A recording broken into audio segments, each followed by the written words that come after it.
Hello, everybody. Welcome to Skeptic Skeleton Streams. We have Mathig joining us here today. Say hello. Hi. And we have Jeff joining us as well. Greet the Hello. people. Hello. And today we're here to discuss, learn, ask some questions regarding the historicity of Jesus.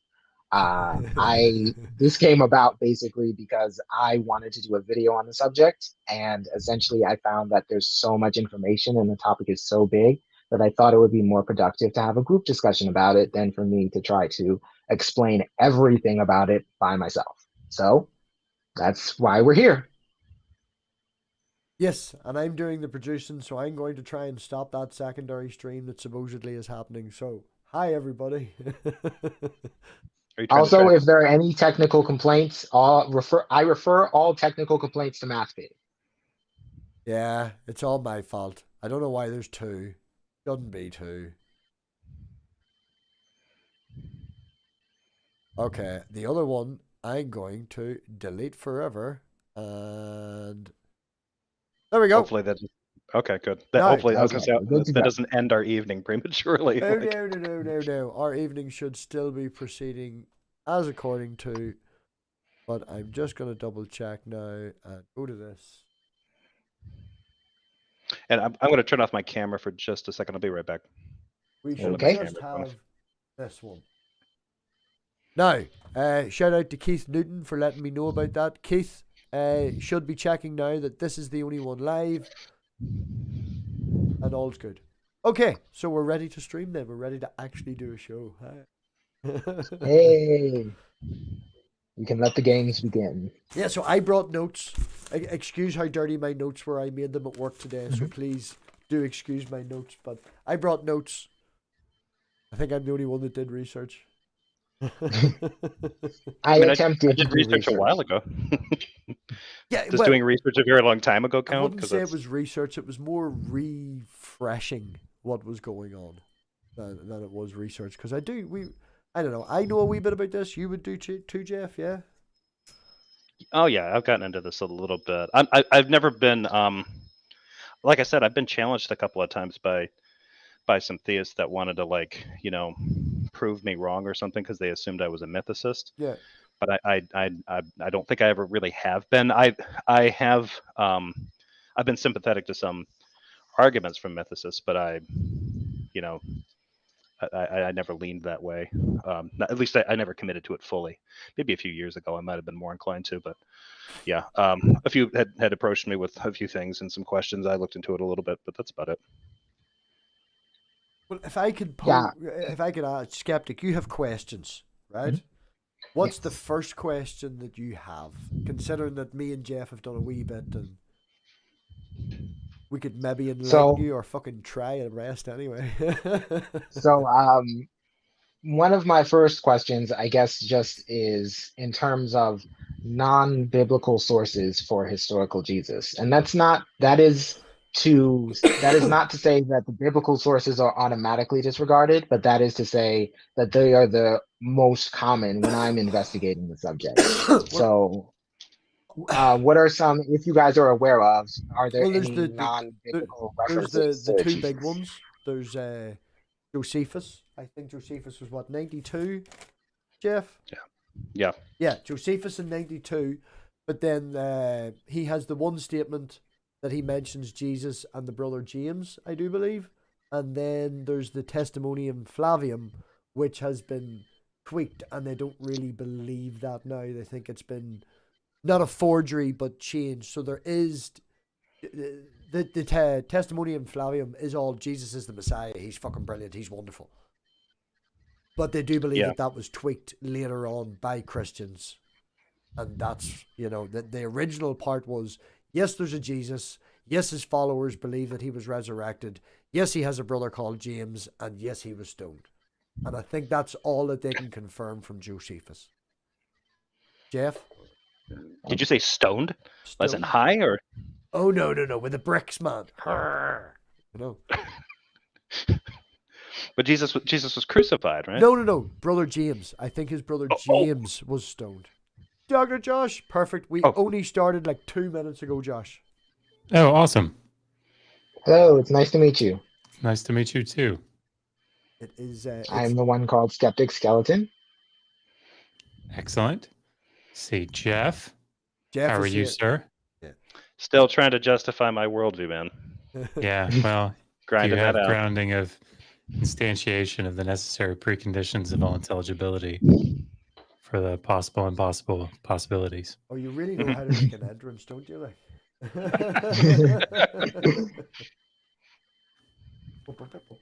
And I just popped Doctor. I do appreciate it, Dr. Josh, when you troll my brother with that. I appreciate when you do that to me, but I don't know why, but I really enjoy it when you target my brother with that stuff. It has a good effect, I think, It does, yeah. or an effect. Good for me. Josh, I enjoy it. we were just working around the room, and Skeptic asked non-biblical sources for the historicity of Jesus, and we were just discussing Josephus and the Testimonium Flavium and how it's been possibly tweaked by Christians. Hmm. And Tacitus. And obviously, there's Tacitus as well. I do. There's one thing that kind of comes out, at least it did early on when I was starting to look at it, was there was I noticed that was some, and it probably happened with me too. Um, there's a tendency for like skeptics to think that, okay, well, I don't believe the Bible, so I'm not going to really count that as being any kind of. I'm not going to give it really any historical weight. And it wasn't until I started reading scholars like Bart Ehrman and people like that that it's like, no, that's not really right, right? Like they were deriving these stories from somewhere. They had sources of some kind. Yeah. They weren't working within, the parameters of what we would call modern historical scholarship or anything. But there's still something to that. There's still some weight. So the fact that he's an attested historical individual, the stories in the Bible do, they do count. The real problem, the rub, is where you try to say what that's what Jesus is saying in all four Gospels is actually what Jesus said, and not someone's take on what he might have been preaching at the time. One of the That's things that really lands it down for me is the whole idea of where he was born. All right, like it's Jesus of Nazareth. Okay, he had to be born in Bethlehem. He's the line of David. All that sort of bullshit from where he's coming. Joseph is the line of David, possibly Mary as well, the genealogies and all that. He had to be born in Bethlehem. But he's from Nazareth. I think recently they have archaeologically discovered Nazareth, but New York doesn't prove Spider-Man, so Nazareth doesn't prove Jesus. But why have him born in Bethlehem? Why come up with this whole thing? If it was a fictional character, we'll have him born in Bethlehem. We'll have him grow up in Bethlehem. We can just have him, hang around in Bethlehem till he's fucking 18, going to the clubs there. Why does they have to come up with this elaborate thing to go to Bethlehem, to come back again? And it's to guarantee for the story that he is coming from the line of David. Yeah, Pine Creek actually just covered that today. I didn't watch all of his stream, but I didn't even know that. he was showing Tovia Singer was going over that, because Tovia Singer's done a few videos on, I think, Christmas and stuff. I don't know, maybe he does that around this time of year just to poke some Christians, but yeah, he was ripping into Matthew, like, yeah, the author of Matthew is just basically a scumbag, because he basically takes this part from Micah chapter 2 from the Old Testament and then removes a piece and then kind of like contrives this to say, like, Jesus is from Bethlehem, kind of thing. And it's like, it has nothing, he was going on and giving the example, like, didn't have anything to do with that. His connection to Bethlehem was the fact that David was from Bethlehem originally, and he's the line of, he's like, but then Matthew comes along and uses that as some way to justify, like, yeah, he's going to be born there or something like that. Yeah. It just seemed kind of like, yeah, it's like really kind of doubling down and making sure like the symbolism tracks, it's kind of hitting you in the face. It all has to line up with what was said in the Old. Exactly. So. Yeah, but like if the singer's his opinion seemed to be like, if this guy was going for mimesis, he was kind of getting it wrong. He was he was overreaching. Mhm. So like, okay, but I don't think that'll be very effective on most Christians, because he's a rabbi, right? So I'm curious, I guess, in terms of how do we, or I guess since you brought the topic up, Jeff, how do you distinguish in the Bible which parts have more weight than others? Because not all of it has unanimous weight. So how do you distinguish which parts are more in line with history versus which parts aren't? I don't know. I don't. Yeah, somebody asked me that, but not in anywhere near as polite a fashion just yesterday on a Clubhouse thing. The gist of why they were asking it was because they were convinced I couldn't read the Bible and understand a word of it. I don't know. I think if for me, like I wouldn't count on myself to evaluate something like that as a layperson. Like if I was just to pick up the Bible and start reading in Genesis and finish in Revelation, I don't know that I would be able to say like, this one I think's got more historical punch to it than the other one, and maybe this one's less fanciful or something like that. But when I started restudying the Bible, reading different textbooks like John J. Collins' Intro to the Old Testament, and Bart Ehrman has a good textbook on the New Testament, it gives you a different appreciation for what to look for. And the biggest thing is that every one of these books has a slant to it. They all have an agenda, and that's not a glitch. That's a feature. That was kind of the reason why a lot of those genres were written that way. So I think they're all historically valid, but they're historically valid in context. And so much of what we get about biblical stories and the books of the Bible are that they're just chapters in one super narrative, and that's probably the worst way to represent it. I hope that answers the question a little bit. Yeah, it does. And I guess that's sort of, I didn't want to necessarily transition to the next question, but that's the approach that I have because I have heard of Flavius Josephus and Tacitus and those different citations.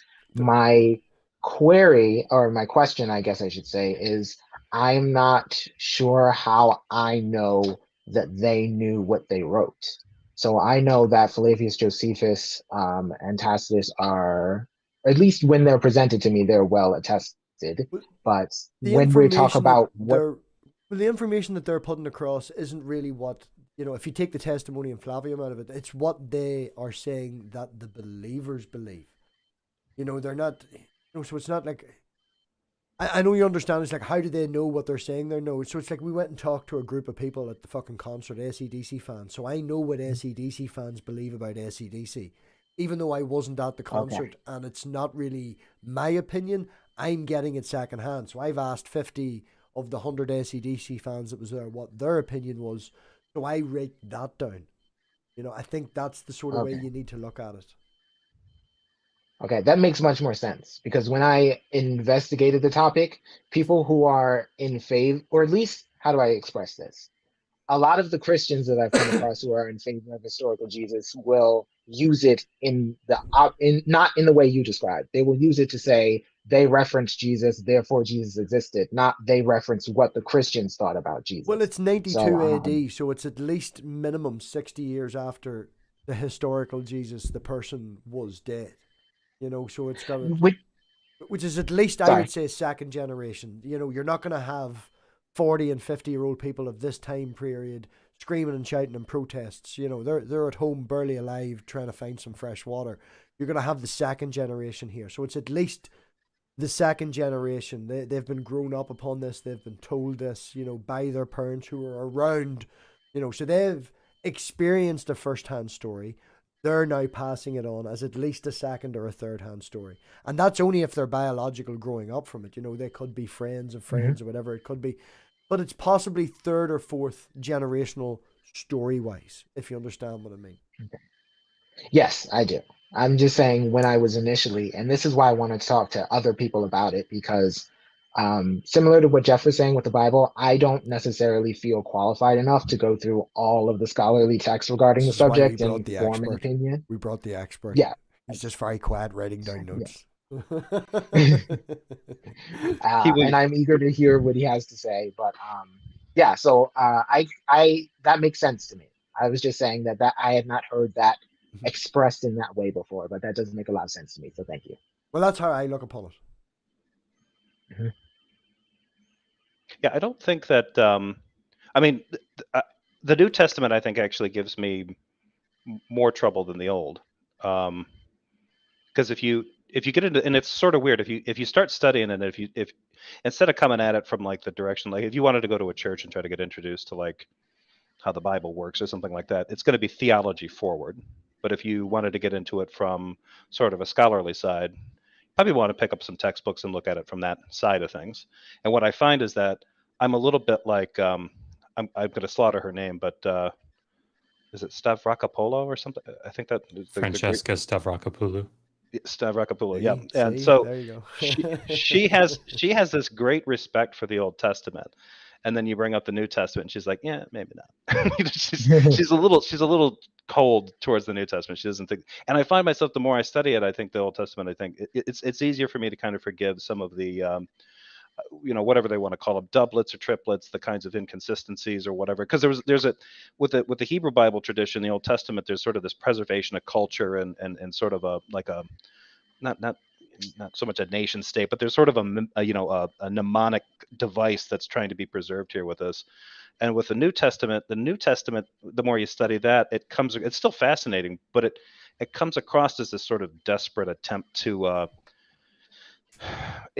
it's just sort of abusing, I think, and I don't think it's unfair to say abusing. In some cases, it's abusing aspects of the Old Testament in order to kind of shoehorn in, to convince people that Jesus is actually the Messiah and this covenant is fulfilled, and that old stuff, all the kind of Paul's baggage, Well, the it's the Apostle same sort Paul's of way baggage in that Christianity. the modern age is. You take a context of a conversation, you're like, look how much of an asshole this person is, but you don't see the whole thing. They're doing that with the Old Testament. They're taking one verse and going, right, we have said this, this, and this.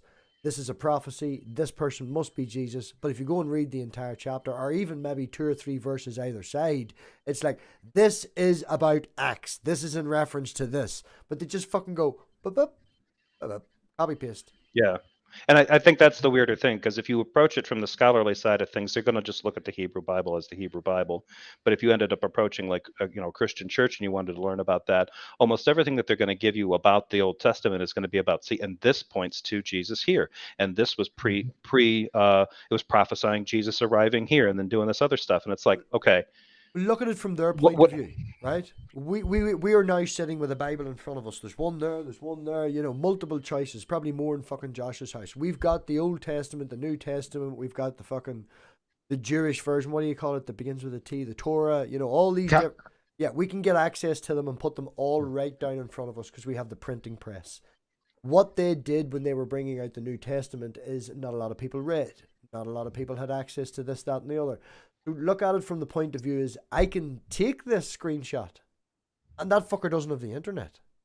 He can't go and double check me. He can't go and read the other context, the 3 verses before and the 3 verses after, because that Bible's not, that's the Torah at that time. That's not the Old Testament. That's the Torah. They're not going to go and read that. They're just going to take that snippet and take that. So that gives validity to it. That gives more strength, and more people will then believe it because they can't go and double check. They don't have access to this, that, and the other. So it's easier then. Looking at it now, we have the ability to look at it and go, that's fucking stupid. So I don't understand why people don't get it. But giving it strength back in the day, helping the legend, helping the faith go forward, we can write whatever the fuck we want down because these people can't check it. It's pre-internet. You can say whatever you want and people can't Google you. It helps strengthen it as it goes forward, in my opinion. Yeah, and I think there's probably another layer to it on top of that, and that is that there's much more.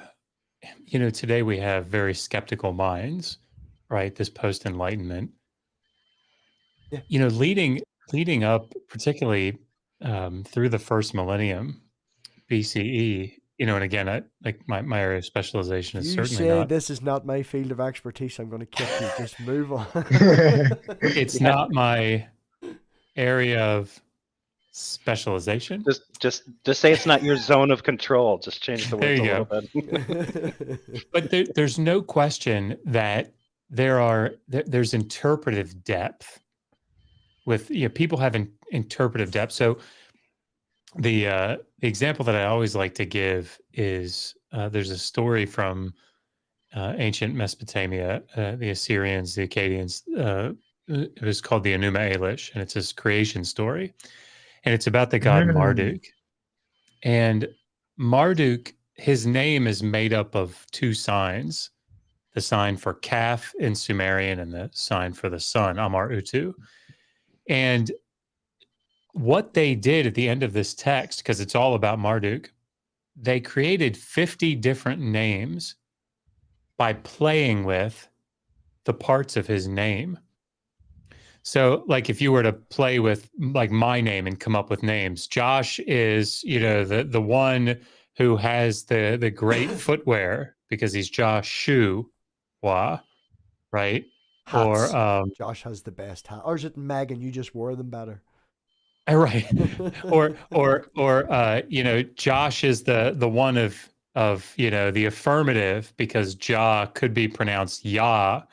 So it's like German, ja. So there's wordplay and there's play with the different syllables and play with the different forms of the signs, but all of them carried a different meaning, right? And so, but they talk about this depth, this depth of interpretation, and you see this in early rabbinic texts. There are like 5 different ways you can interpret any given text, and so it's not that one is right and the other ones are wrong, or it's that they all have validity. And so the idea, and the thing is, we see this today, right? Even scholars that would reputable Old Testament scholars that are evangelical scholars will tell you immediately, of course, Isaiah 7:14 has an immediate referent, right? It's the prophet is speaking about a woman and her child, right there. But what they would say is that there's a distant referent, that it has near interpretation and far interpretation. There's depth to it. And so while we look at this, just as like Robbie was saying, like we look at this and we say, what? I mean, it's about that guy. See? They would say, yes, but there's another, interpretation that is also valid. And it's predicated on divine intervention in that text, giving it that depth. And that's what allows this stuff to. Yeah, the belief in the supernatural, right. And the ability of faith, that can be seen and all that sort of. Yeah. Also, there is an aspect. So when I initially started looking into the subject, I did start more in a church setting, but that was a very long time ago, and that was because I just didn't know where to start. So I figured the best place to start would be with the people who have the Bible. And Revelation was a very big part of that, which is similar to what Matt Fig was saying. A lot of people would explain things and not explain them in a way that I could understand, but they would explain it part way, and then I had to receive the revelation to get the rest of it. Yeah. So similar to what Josh was saying, to get that distant, I'm sorry if I'm misspeaking for you, distant referent. Yeah, in order to get that distant referent, they would say, well, you have to pray to God, and then God will give you the connection between the two things. And honestly, I'm just trying. Yeah, you're not a believer. You're not seeing in between the lines, Yeah, I mean, I was told that today very clearly on Twitter. Somebody tagged me and said, what do you think about this? And I always sort of cringe when I see that stuff because I'm like, oh my God, all right, fine. So I scroll up and it says there are over 300 fulfilled prophecies about Jesus in the Old Testament. And it was like, what do you do with that? Right. So I said, well, the Amazon link to your book or else the video to the tar video. That's what you do with that. I mean, I said, well, these are later theological interpretations, just like, Jeff was saying, there's a later theological interpretations on these, passages in the Hebrew Bible that have completely different meanings. I said, but I doubt that anything that I say here is going to have any effect. And her immediate, this was a Christian woman, her response to me was, you're an apostate. You don't have the Spirit of God. Goodbye. Right. I mean, that was it. Oh, that was it. Yes. That's less hassle. Yeah. I was like, okay. I don't know. Say goodbye on Twitter. That's not the point of Twitter. Burger. Twitter's not made for goodbyes. That's interesting But because that was actually going to be another thing that I've heard is a lot of people will try to affirm the historical existence of Jesus through prophecies and say he fulfilled all of these prophecies that were laid out in the Old Testament. I guess my question was always this might not seem very nuanced, but it just seems kind of obvious to me. The structure of the way these books are chronologically written is that someone could just write a book saying that this other part was fulfilled. It's like a Harry Potter story. You can pay off something that was set up earlier, but does that mean that it actually happened because someone wrote it that way or they slanted it that way what, in Yeah, terms of fulfilling prophecies? I don't think that gets enough attention. What ends up happening is that usually there's a skeptic that brings up this point, right? And then there's usually a theist that just starts losing it, right? Because what they think you're accusing them of, like you're accusing biblical authors of being charlatans. It's like not exactly. Although when I was a younger scribal atheist, a little bit. errors is so easy to do. Everybody does it, and then they just go back and check it because they can hit a button on their fucking computer. But scribal errors is done by everybody. It's such an Well, easy Mhm. thing. it's not just that though. It's if imagine that you're writing around that time, right? And you're exposed to people that are telling you stories about this Jesus character, Well, right? But that, and that's you something Mhm. right. We're talking about writing about it, right? What's the oldest scripture? The oldest. Sorry, I'm being very polite. What's the oldest writings we have that talks about Jesus? That would be the letters of Paul. Does Paul describe Jesus on the planet? Does he describe him metaphysical? There's no actual physical, I think, reference in Paul. no, yeah, So that we have to go to the Gospels, yeah. And then the first one's probably Mark. I and mean, we would agree that the first one's Mark. So that's what 60, That's 70? interesting. 70, I 70. think is See, like that's where I yeah, went. I it's went looking now. around. The route I went looking was looking to see what's the oldest, most closest thing that we have for it. But then we've got Well, Mark, which would be 70. yeah, but anyway, what I think one of the things that happens though, if let's say that you're Mark, right, and you're talking to people that are exposed to these stories, I don't think it's controversial to assume or to kind of conclude what a lot of New Testament scholars do, that whoever wrote the Gospels, was acquainted with people that had heard these stories or had been involved Yeah, in but that's some what I'm saying. groups or They're not whatever. Right? charlatans. It's Chinese whispers. They're getting it 40 years later, and it has to work its way That down. yeah, that, and I think as this stuff starts to, because it's weird if you see the development of the way the Gospels are written, Mark seems a lot more pragmatic than John. Hmm? Oh, But by the time you get to John, it starts getting, there's a lot more woo going on, if you'll pardon the expression, than what I think you get out of Mark or Matthew. And because Mm. there's a lot more theology, I think, that's been built up. yeah. And with John, I think at that point there's always a certain amount of enthusiasm that's going to get carried up into this, that people, and it depends on what kind of, how they're interpreting that. The kind of inspiration that they're getting out of this, the enthusiasm, they're making connections with these disparate pieces of Old Testament stuff. And wait, I heard this story that Jesus did A, B, and C. You know what? That reminds me of something that I read, here in the Old Testament. So I'm going to chalk that up as Mhm.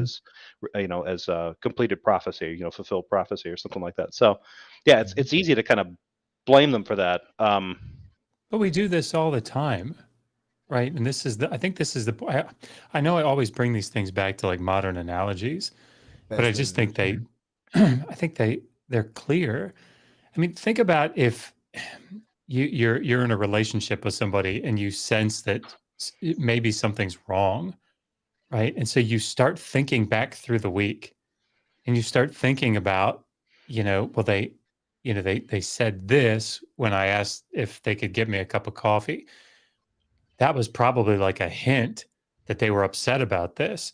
And Right. then later on, when I went to open the door for them, they gave me this weird look. And you know what? That was probably intentional. And you build this narrative, Mhm. right? Looking back through things that have happened. And then it turns out it's like a surprise party that they're throwing you, right? So there's been a weird air, something Mhm. weird in the air, but it's because they're trying to like hide us. They Yeah. should give you a So all weird these look. little Yeah. things, Yeah. you've built up this whole narrative citing all these things, and you've convinced yourself of it, that all these things were pointing toward the way they're behaving right now. And it turns out all of that was total bullshit, right? Mhm. It's actually that you just sensed something and there's a Yep. completely different reason that you sensed it. but that's not you being a phony. If you like started telling, your friend about it, man, she's so mad at me and look at all this. And it's not that you're lying. It's this, you're convinced of it. It's just, you've Yeah. looked back through things and found bits and pieces that you think refer to it. I think that, yeah, that was kind of the point that I wanted to make. So I think with like Sorry. the way the Gospels are written, no, that was good. I think the way that they're kind of doing that, I think at that time there probably wasn't anything to really catch somebody from doing that. Like making those kinds of connections wasn't something that someone would discourage and say, no, that's irrational. No, they're doing that. Like they're becoming excited about it, and whether they're excited about it or it's foreboding or whatever, however they're piecing it together, they're piecing this together, and the human mind's built to do that kind of stuff. So if they're following that through, and then they're creating this narrative, and they create this gospel, it's not necessarily, it wasn't nefarious. It wasn't, they weren't trying to produce an act of necessarily some kind of malicious propaganda or something like that. Although maybe somebody could make the argument maybe they were, but just being charitable and assuming that they weren't, the result would be the same. You'd get this thing that was loaded with this kind of heavily interpretive narratives. That maybe they weren't meant to be taken super literally. Like this is these were sort of the highlights and symbolic things that Jesus probably did.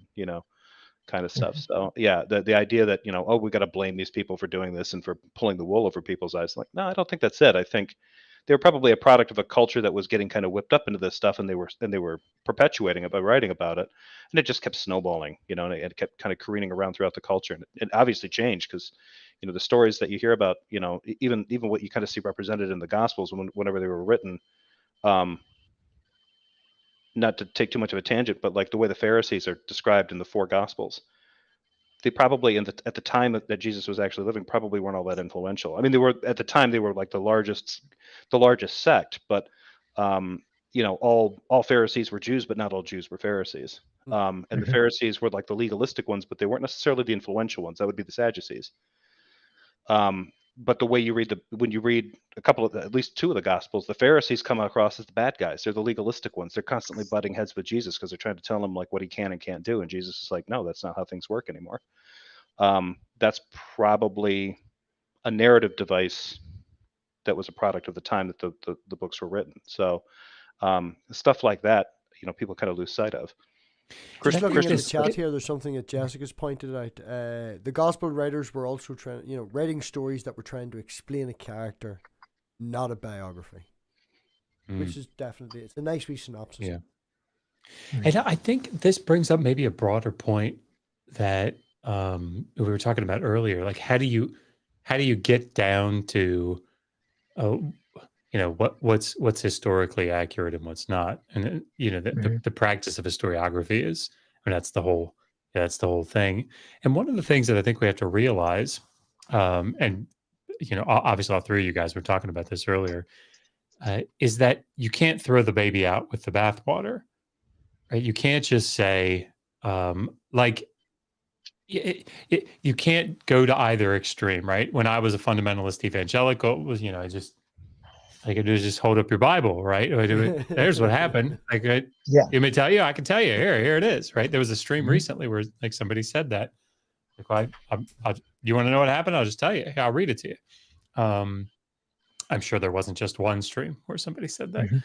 And I get it because I used to do that, right? But then you can't then turn around and say, well, if there's, mythological stuff in here, or if there's exaggerated accounts, or if there's just bad historical information in here, that all of it is worthless, that none of it is historically accurate. Because that's not true either. Right?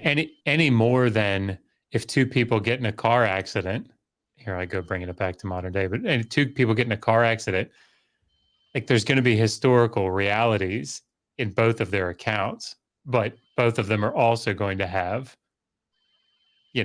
things that slanted in a very particular way, particularly if they're speaking to their insurance company. But when you look back at the, as Jeff pointed out, the differences between, say, Mark and John, Mark, Matthew, Luke, there is definite, it's not that I looked at it through the right-hand window and I looked at it through the left-hand window. So this person seen a car coming, this person didn't. All they seen was the tree, so it's two different perspectives. this guy's seen a car, this guy's seen a fucking spaceship. It's completely contradictory at some points. Also, I did want to, sorry to interrupt you, Dr. Josh, but I wanted to sort of add to that point of not throwing the baby out with the bathwater, because I technically would identify myself as a mythicist, but I wouldn't go as far as to say, I know there was no historical Jesus. When I say I'm a mythicist, I'm only expressing that I don't know if there was, or I have doubts, but I don't have enough information to say one way or the other.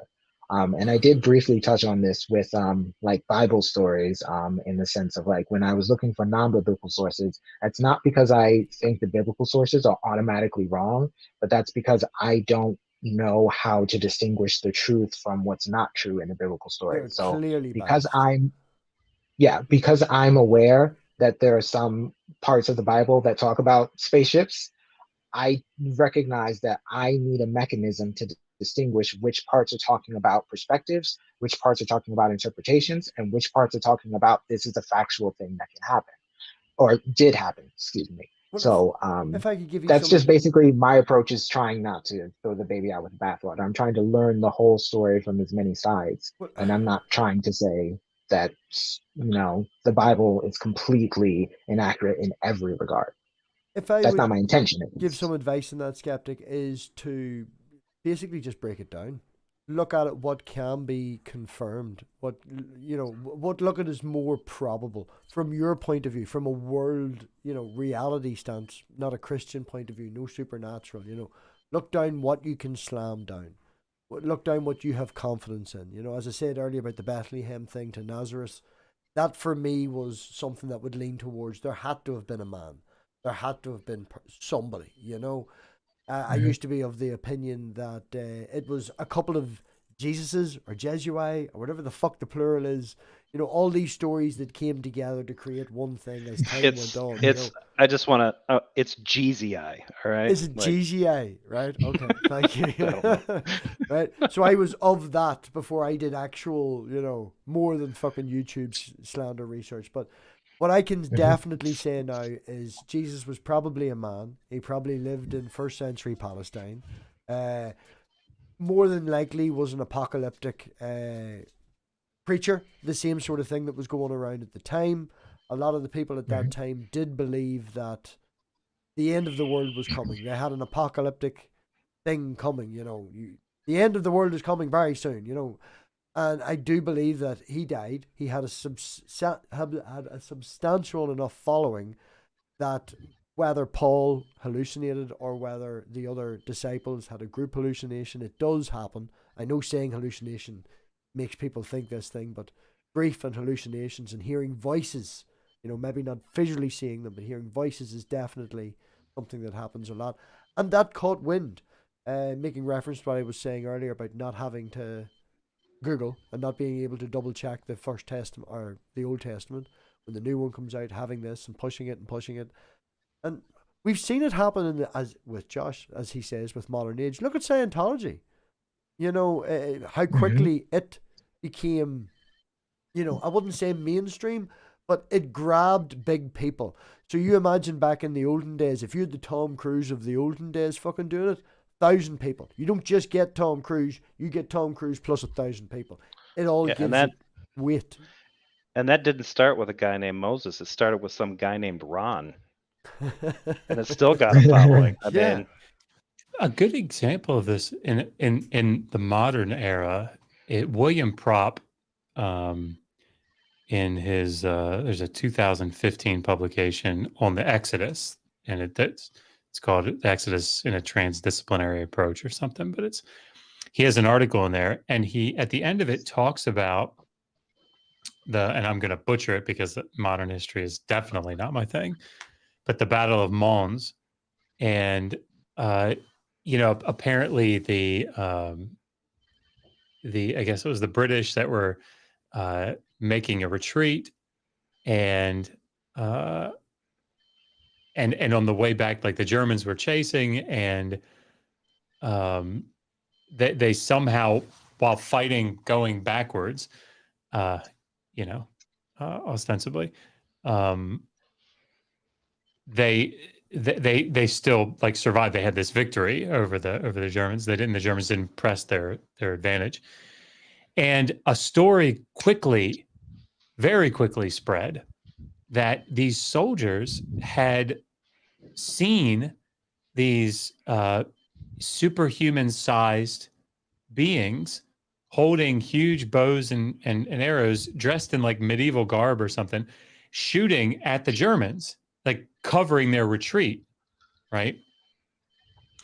And this thing, it was hundreds of people were reported to, hundreds of soldiers were reported to have seen this, different eyewitness accounts. It made the papers. It was international news very, very quickly. I mean, the story, you can read, again, go read Prop's article, and it's really, really interesting. Come to find, so like people on the battlefield believed that they had seen this, right? And it just spread like crazy. And this is in an age of like modern historical practices, right? And here it is. This is being reported everywhere. So I think we would all sit here and say that angels didn't deliver, the British against the Germans, right? But I think go back when people are actually primed for this sort of thing, and how much easier would something like that have been to spread. So I think that's an important comparison to make. He uses it with respect to the Exodus account, but I think it carries through in any of these types of things. Yeah, I think that's interesting. Yeah, I agree.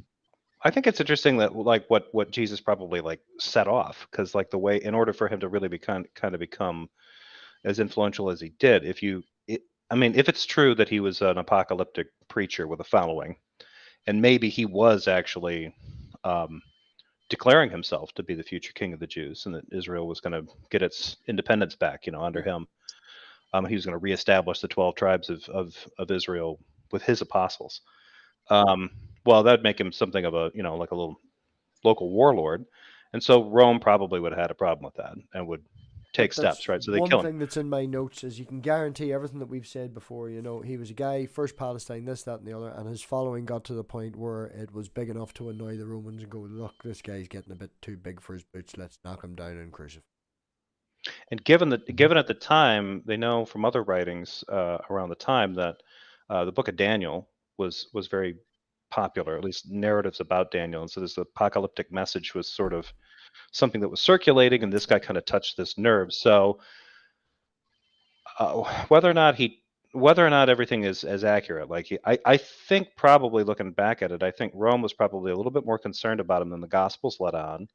I think his interactions with the Pharisees were probably a lot more pragmatic than they were, because in this case, naturally he's right because he's the Son of God. At least that's how Christians look back at it. But if you look at it the way those writers, Mark was probably writing after the destruction of the temple, after the war between Israel and Rome. So for them, and that was also the rise of the rabbinical tradition. The Pharisees were becoming the rabbinical tradition in Israel. So there was probably a little bit of a backlash about that. So there's a kind of a purpose narratively trying to set them up as kind of a not a fall guy, but kind of as a foil.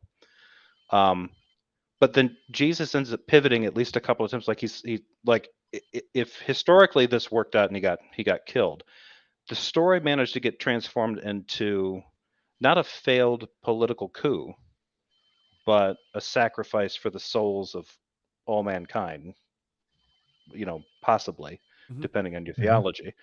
And so it's interesting, like to see that evolve. The story just kept going, and with probably not with every mutation, because there were different sects that died out because they had different takes and stuff on Jesus and his ministry. But the ones that ended up staying on, he probably went through 3 or 4 big changes, and all of them were influential enough that they kept the inertia going, that his legend just kept rolling forward until now he is what he is to Christians. But I don't think he was a guy. If he really was a man, I don't think if Christians could go back in time to see the historical Jesus, I don't think they'd recognize him. I think Red Dwarf did something like that. If anyone's seen Red Dwarf, it's not one of the original Red Dwarfs. Then they had like a 10-year break and they did a revamp as they did. But they brought the original characters back. Anyway, that aside, they got a time machine. They went back.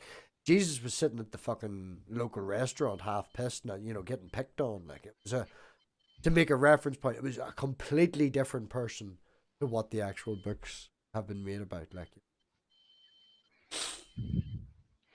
yeah. I think he might have been a charismatic guy, but I think he might have been more like a little bit more politically savvy. I think he might have been not. I think he probably was inclined to violence, or at least that's what it was building up to, some kind of fight. Yeah, he in was order building to an army. Well, not building an Yeah. army, but building a following that was, They could justify some kind of upset. I mean, that's something we were speculation. talking about before we went live, Jeff, was the first 300 years of Christianity was very, I wouldn't say full of turmoil, but there was a lot of different sects, there was a lot of different beliefs, there was a lot of different opinions about what and who Jesus actually was. People have the whole, what do you call that, the fucking Council of Nicaea, that didn't actually do anything from what I found out. It was one person that was at the Council of Nicaea that actually helped.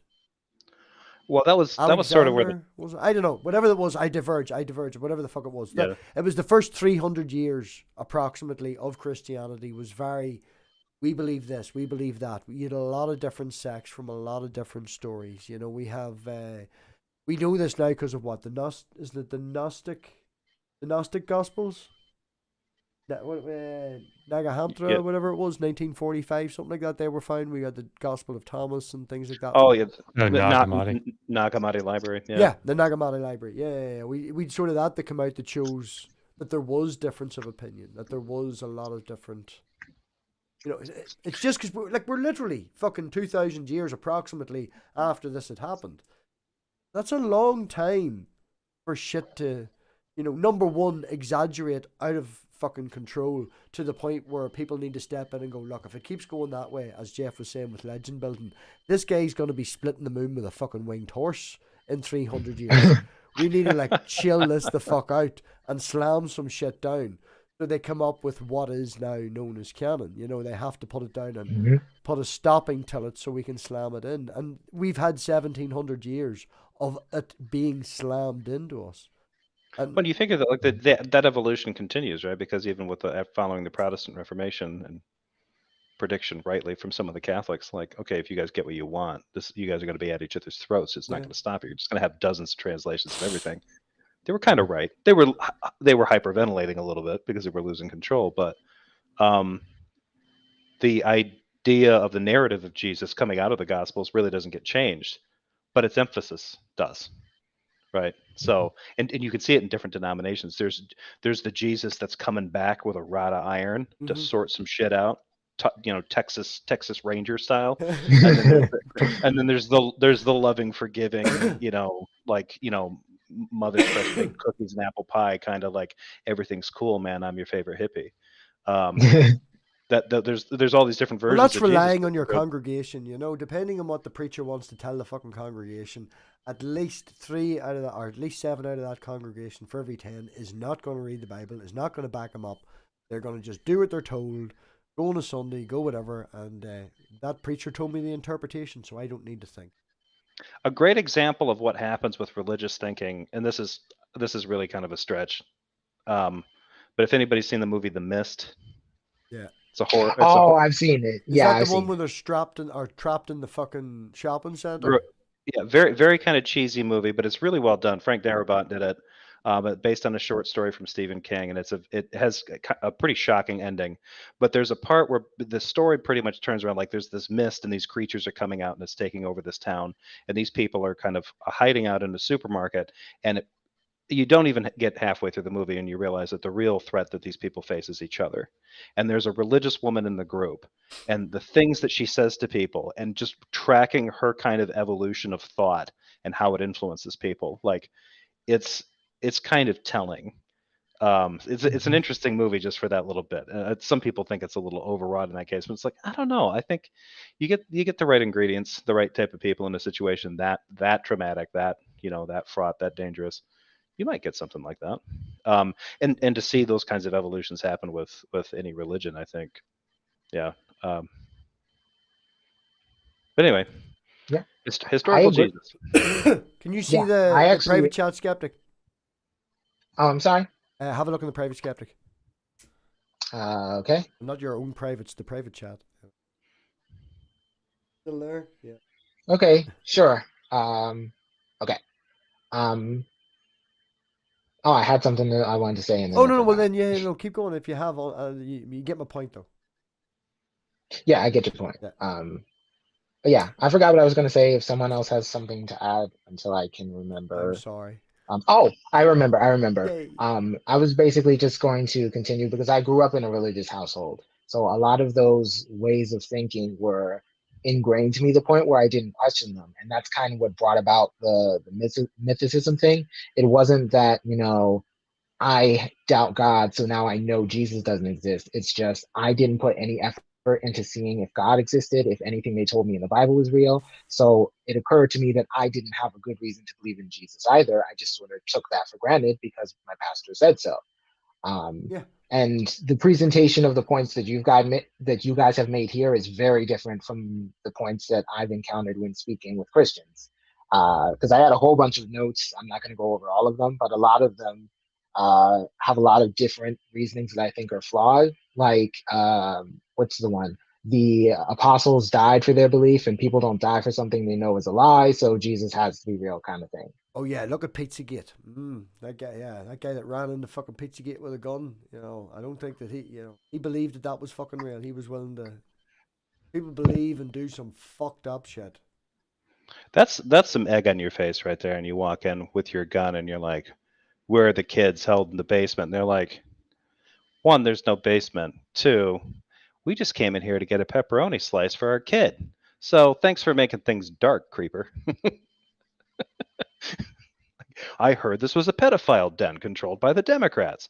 I came here to shoot them full of holes. Like Yeah. we brought our 8-year-old here because he loves this pizza and he likes the owner. So thank you for filling his childhood with nightmares. Yeah, traumatizing the fucking child when all he wanted was some fucking pizza. But it was his intentions were good. He wanted to free the kids that were chained up. Okay, In the, we're for rambling. Now we're sex literally basement. Yeah, doing this that is thing crazy. that I This is tried crazy. to fucking Yeah. stop us from doing. Skeptic, will we You round up? jerked the wheel. You jerked the wheel, and I joined in. You Like, see, it's yes, we're always going, Jeff's going off fault. road.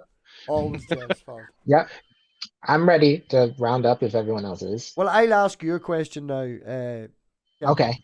After Mhm. everything that we've went over tonight, after all the discussions that we've come over tonight, I know not 10, 15 minutes ago you were describing that you come from a non-standard mythicist opinion. Where do you stand now after the information that's been put across about the opinions that's been put across? Where would you stand now? Would you believe? Could I ask you a question? Would you believe that Jesus was a real person, a man on the earth that was born of a woman